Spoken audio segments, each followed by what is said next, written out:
papi saya telepon nyari mama. Oh saya ngomong, oh nyari apa ya? Pakai kamar. Kesepian ya, nggak ada cekcok, nggak ada tanda yang namanya kentang.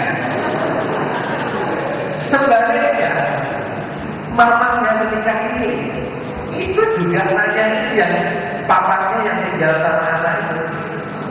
Papanya, ya apa? Hai, bagaimana? Oh ternyata dua orang ini kesepian. Kalau bisa sepi, kalau kumpul cekcok. Sampai anak-anak mengatakan, Mbak, bagaimana ini kita mau makan itu, kita sudah susunya sudah gede-gede seperti ini, gimana nih mau cekcok? Saya katakan itu sejak kehidupan lama, itu sudah jatuh benci dari pandangan pertama. Kalau mau yang lemah cekcok, sudah puluhan tahun cekcok loh, hidup tinggal berapa tahun nanti. Saya katakan, yang lemah cekcok, isi pikiran dengan semoga dia bahagia, semoga semua makhluk bahagia. Kalau itu diisi terus, pikirannya akan berubah, dia akan menjadi orang yang lebih sabar. Cuma saya belum tahu, karena itu bahasa kemarin baru ketemu, dan sekarang masalahnya itu belum tahu apakah sudah selesai atau belum. Tapi yang jelas adalah kebencian yang terbawa dari kehidupan Allah akibat karma kita, itu bisa membawa sampai hari ini. Itu yang menjadi jodoh yang negatif. Oleh karena itu, saudara-saudara, kalau hari ini ada orang yang tidak ada suka, ingat baik-baik, jangan dipelihara. Rasa tidak suka, jangan dipelihara. Tidak suka itu dalam pikiran negatif. Ada omongan dengan orang menjadi omongan negatif. Ada lakukan perbuatan perempuan macam-macam.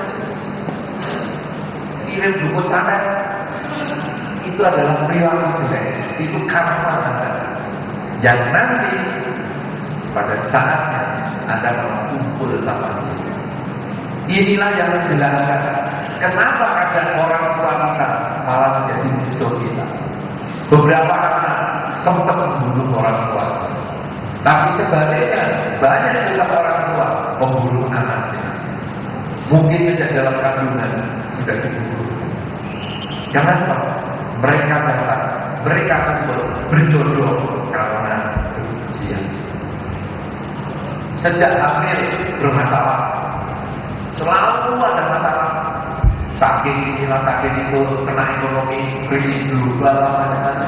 Sampai minyak nggak bisa beli, gas nggak bisa, apa nggak bisa beli semua. Stres, hamil stres, anak datang mati utang.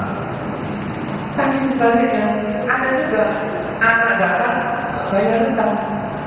Hamil, wah ekonomi keluarga lancar sukses.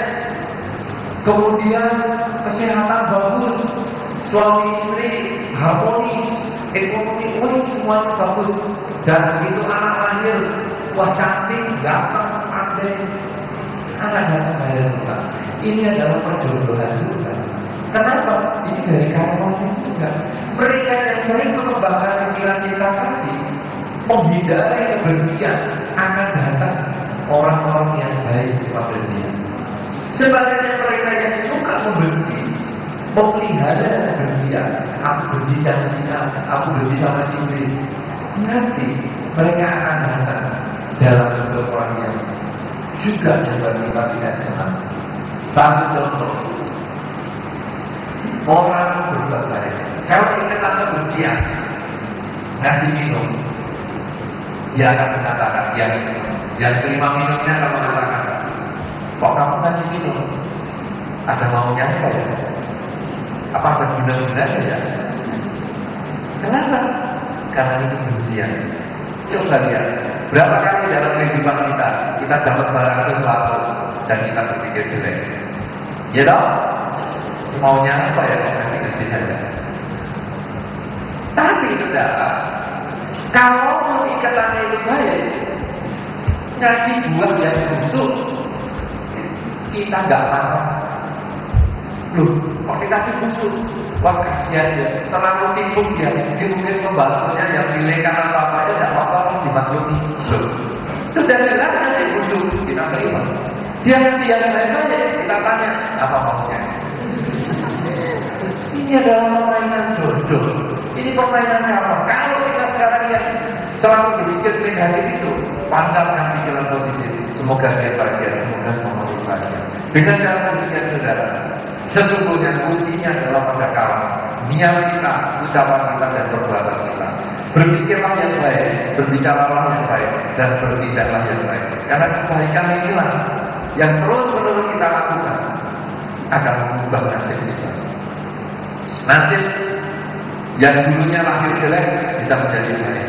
Tapi maksudnya bukan dulunya lahir tidak punya hidup, hidupnya komplain, dulu tangannya satu, tangannya tumbuh, bukan.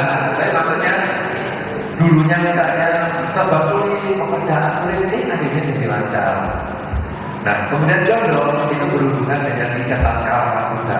Karena itu jodoh, karma dan nasib bukan sama, tetapi ada hubungan. Cuma kalau di dalam agama Buddha semuanya tergantung pada karma kita. Kalau kita mau dapat nasib baik, jodoh-jodoh yang baik dalam pekerjaan, rumah tangga dan sebagainya, berbuatlah kebaikan dulu. Karena sesuai dengan yang ditanam, itulah yang akan kita panen. Sama dengan teratai ini. Kalau teratai ini kita andaikan teratai itu dua, kita mau panen teratai, maka tanamlah teratai. Jangan pengen teratai, tanam durian. Tidak akan bisa, belum ketemu rumusnya. Tapi kalau mau dapat teratai, tanam teratai. Kalau mau dapat durian, tanam durian. Apa yang ingin kita dapatkan? Kebahagiaan, berbuatlah kebaikan dengan pikiran, ucapan dan perbuatan. Apa yang kita ingin hindari, yaitu penderitaan, hindarilah kejahatan dengan pikiran, ucapan dan perbuatan dengan selalu mengucapkan semoga semua makhluk berbahagia. Inilah yang ingin saya sampaikan sebagai pembukaan yang mungkin agak panjang supaya Anda mempunyai wawasan yang lebih luas di dalam bagaimana kita mengenali jodoh, nasib dan kawan. Semoga bermanfaat dan nanti saya tanya jawabnya. Terima kasih. Ya. Bagaimana?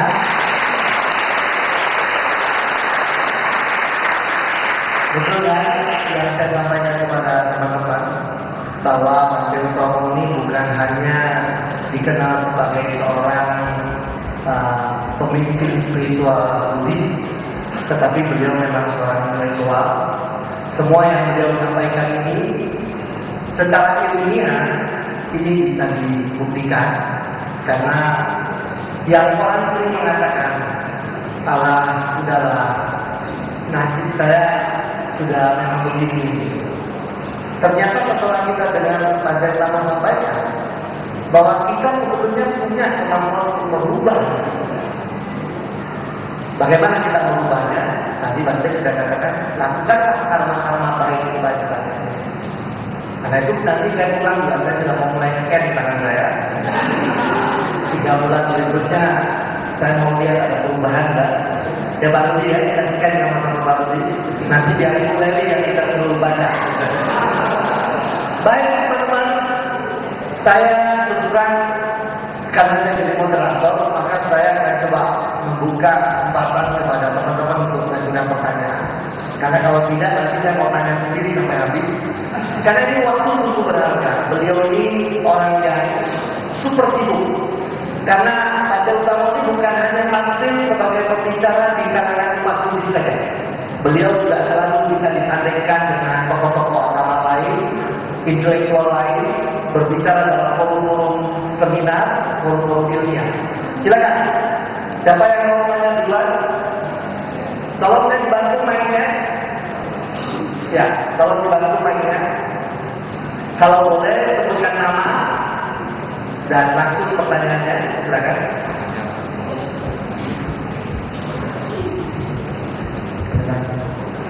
Terima kasih. Nama saya dari Tangerang,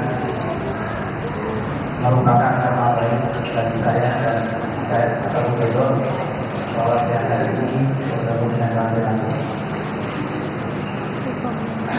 Tadi Bante jelaskan bahwa orang yang kita marah mungkin secara singkat dari umur, dan karena saya suka marah terutama kepada murid-murid saya dan karena saya sudah berprofesi sebagai seorang guru, maka saya sering dihadapkan permasalahan anak-anak dan saya sebagai orang. Apa yang harus saya lakukan? Apakah saya tidak boleh marah ketika anak kecil, ketika anak tidak mengerjakan PR, atau ketika anak tidak melakukan tugas? Bahkan kemarin yang saya sendiri langsung ini ada 3 siswa saya yang sampai hari ini belum ulangan, padahal rapor tinggal 3 hari lagi harus dibagi. Apakah saya harus dengan duduk, dengan pariwan, dengan pelan-pelan? Mungkin kesabaran saya, ya kata orang, kesabaran tidak ada batasnya, tapi saya membatasi diri. Tak sabar seperti itu. Apa yang saya harus lakukan? Itu yang pertama. Yang kedua, sesuai dengan garis tangan tadi, bahasa ini kurang lengkap menjelaskannya. Karena tadi ketika di-scan bentuk tangan bagaimana, ketika digabungkan kemudian kalau kita melakukan adipana atau tekad berbuat baik, kemudian ada perubahan itu dalam bentuk yang bagaimana? Kalau kata saya tadi seperti ini, perubahan yang baik itu yang jenis bagaimana? Perubahan yang baik itu modelnya bagaimana? Jadi mungkin saya yang dulu atau gimana? Terima kasih. Ya, cukup jauh datang berbinan ya. Dari sini naik kapal ya. 1 jam aja.